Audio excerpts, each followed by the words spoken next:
இல்லை guys, union and it's territory அதோட 3வது வீடியோ தான் பார்க்க போகிறோம். ஆல்ரெடி நம்ம சேனல் வந்து 2 வீடியோ போஸ்ட் பண்ணியிருக்கேன். அதை பார்க்காதவங்க டிஸ்கிரிப்ஷனில் லிங்க் கொடுக்குறேன். அதை பார்த்துட்டு இந்த இதை வந்து பாருங்கள். அதோட கண்டினியூஷன் தான் இது. அமெண்ட்மெண்ட்ஸ் வரைக்கும் முடிச்சிருக்கோம். இப்போ இதிலேருந்து கண்டினியூ பண்ணுவோம். அதுக்கு முன்னாடி பெர்பரி யூனியன் கேஸ் 1960. இது என்னன்னா, இப்போ வெஸ்ட் பெங்காலில் பெர்பரி யூனியன் ஒரு பகுதி இருக்குது. அதை வந்து இங்கே ஈஸ்ட் பாகிஸ்தானுக்கு வந்து கொடுக்கணும்.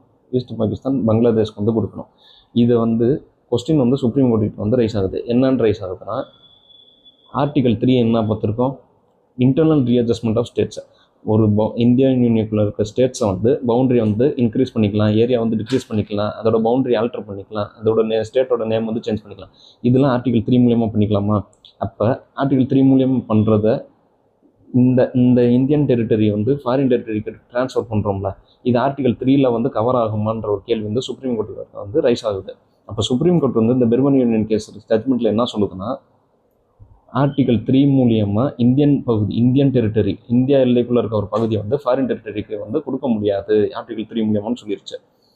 அதே மாதிரி இந்தியா எல்லைக்குள்ளே இருக்க ஒரு பகுதியை வந்து ஃபாரின் டெரிட்டரிக்கு மூலியமாக கொடுக்கணும்னா அமெண்ட்மெண்ட் மூலியமாக தான் பண்ண முடியுன்றதை சுப்ரீம் கோர்ட் வந்து பெர்பரி யூனியன் கேஸ் ஜட்மெண்ட்டில் வந்து சொல்லிருச்சு. பெர்பரி யூனியன் கேஸ் எதுக்கு போட்டிருக்காங்க? வெஸ்ட் பெங்காலில் பெர்பரி யூனியன் ஒரு பகுதி இருக்குது. அதை ஈஸ்ட் பாகிஸ்தானுக்கு வந்து பங்களாதேஷ்க்கு வந்து கொடுக்கணும். அதுக்காக போடப்பட்டதான் இது. ஆர்டிகல் 3 மூலியமாக கொடுக்கலாமான்ற ஒரு கேள்வி வந்து சுப்ரீம் கோர்ட் கிட்ட வந்து வந்திருக்கு. சுப்ரீம் கோர்ட் என்ன சொல்லிடுச்சுன்னா, சுப்ரீம் கோர்ட் வந்து ஆர்டிகல் 3 மூலியமாக பண்ண முடியாது, அமெண்ட்மெண்ட் மூலியமாக தான் இந்தியன் டெரிட்டரியை வந்து ஃபாரின் டெரிட்டரிக்கு வந்து கொடுக்க முடியும்னு சொல்லிடுச்சு.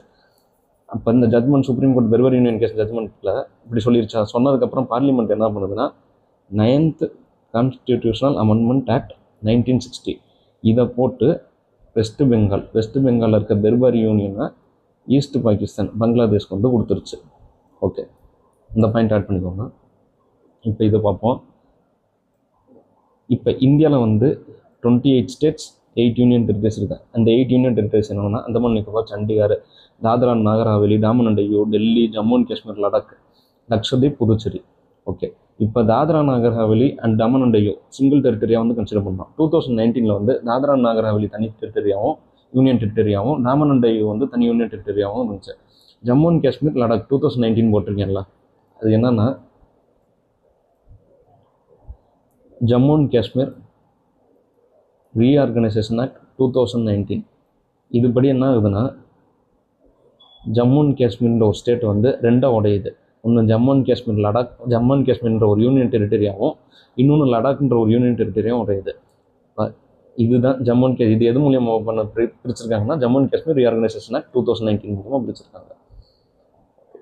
அடுத்து இந்த பாயிண்ட் எழுதிவாங்க, constitutional application to Jammu and Kashmir order 2019.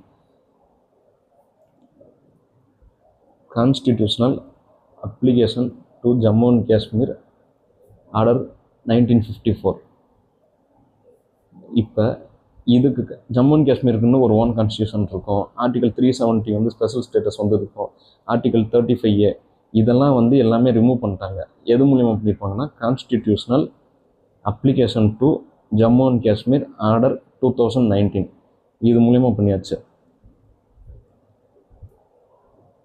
Article 35Aன்றது special rights to permanent residents of Jammu and Kashmir. Article 370ன்றது special status Jammu and Kashmir கொடுக்குறது. இதெல்லாம் வந்து எது மூலியமாக ரிமூவ் பண்ணியிருக்காங்க? Constitution application to Jammu and Kashmir order 2019.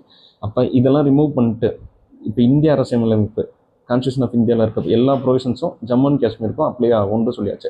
இது எது மூலியமாக பண்ணியிருப்பாங்கன்னா, constitutional application to Jammu and Kashmir order 2019. Okay,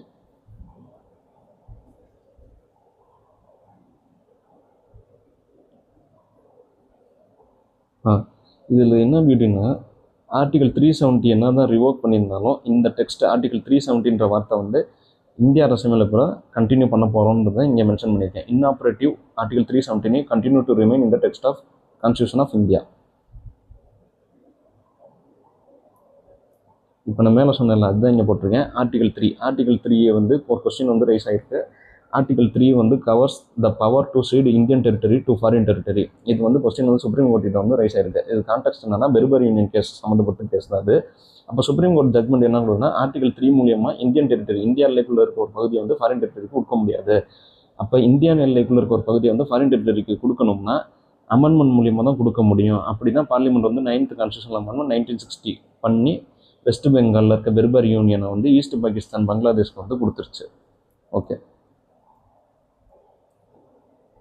இப்போ change of name of states. First state new name change பண்ணது எதுன்னு பார்த்தீங்கன்னா உத்தரப்பிரதேஷ் தான். இதுக்கு முந்தின நேம் வந்து unit of provinces. Unit of provinces Uttar Pradesh 1950, மத்திய பாரத் மத்திய Pradesh 1959, Madras state Tamil Nadu 1969, Mysore state Karnataka 1973, லாக்கதீப் மினிகா எமின்தீவி Lakshadweep 1973, union territory of Delhi national capital territory of Delhi 1992, Uttaranchal Uttarakhand 2006, Odisha 2011, Pondicherry Puducherry 2006. Okay, இப்போ உங்களுக்கு என்ன ஹோம்ஒர்க்னா 8 யூனியன் டெரிட்டரிஸ் லிஸ்ட்டை வந்து நான் மென்ஷன் பண்ணிட்டேன். 28 ஸ்டேட்ஸ் லிஸ்ட்டை வந்து நீங்கள் வந்து கமெண்ட் பண்ணுங்கள். அதோட ஸ்டேட்ஸு, ஸ்டேட் கேபிட்டல் இது ஒரு தெரிஞ்சால் கமெண்ட் பண்ணுங்கள். ஏன்னா நம்ம இதில் தெரியாதவங்க அது தெரிஞ்சுக்கிடுவாங்க. 50 சப்ஸ்கிரைபர்ஸ் இருக்கீங்க. ஒரு 28 ஸ்டேட்ஸை வந்து ஸ்டேட்ஸு ஒவ்வொருத்தவங்க ஒவ்வொரு கமெண்ட் பண்ணால் கூட போதும். ஒரு ஸ்டேட்டு ஒரு கேபிட்டல். எக்ஸாம்பிள் சொன்னால் தமிழ்நாடுன்ற ஸ்டேட்டோட கேபிட்டல் சென்னை.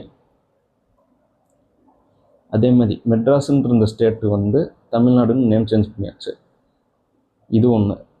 தமிழ்நாடு ஸ்டேட்டோட கேபிட்டலு, அதுக்கடுத்து எந்த ஸ்டேட்டுக்கு எப்படி நேம் சேஞ்ச் பண்ணியிருக்காங்க.